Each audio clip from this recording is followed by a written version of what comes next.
first, Mike, you got a pool report from the officials on the Stephon Diggs, right? Yes. The OPI and what happened, what the call was. Take us through that. Yeah, so this is always one of my favorite parts of just what we do, the ability to communicate to fans, because we have a pool report. One reporter gets to talk to the officials about what they saw on the play. So here's Adrian Hill, the referee, the explanation on that offensive pass interference call on Stephon Diggs. He said, on that play, we ruled blocking downfield early during the play. So if there's a situation where a player blocks downfield, it's not a foul until a pass is thrown. So you kind of put that in the bank. And then the pass was thrown downfield later.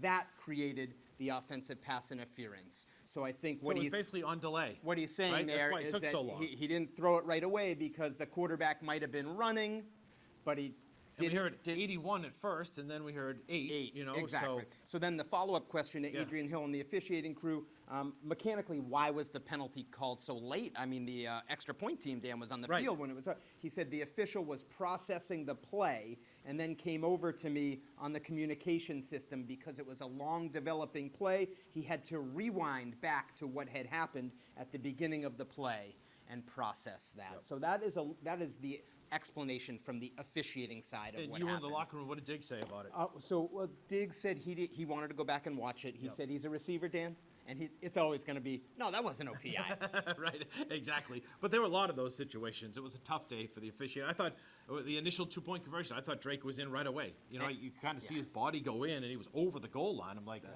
so it was kind of.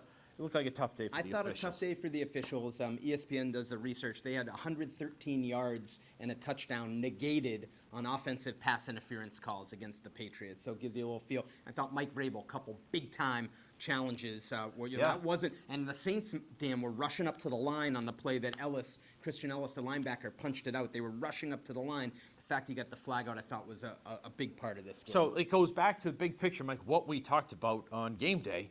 Is that I don't care if they won 2-0. I don't care if they won 25-19. They needed to get out of here with a win. They did. They're 4-2, 3-0 on the road. That's right. I want to give you some color, Dan. I'm at the top of the tunnel as the players are walking off, and Stephon Diggs clapping his hands. He goes, "That's 3 in a row. That's 3 in a row." And he took the corner, and Mike Vrabel was waiting for him. And I heard Vrabel say, "That's 1 win 3 different times." Nice. The idea of just keep stacking them, right? And then in the locker room, Diggs was asked about next week. He said, I heard it's a big game and next week. And I said to him, well, what makes next week a big game? And he goes, everyone's going home.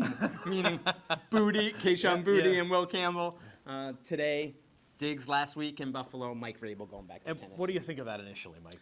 I mean, I think the players, what I see, Dan, and I'm curious your opinion because you're around just as much as me, they're playing hard for Mike Vrabel, and I think the players, they're going to say it's not about Mike Vrabel, and Mike Vrabel's going to downplay it. They want to win for Mike Vrabel because most of these players have been cut.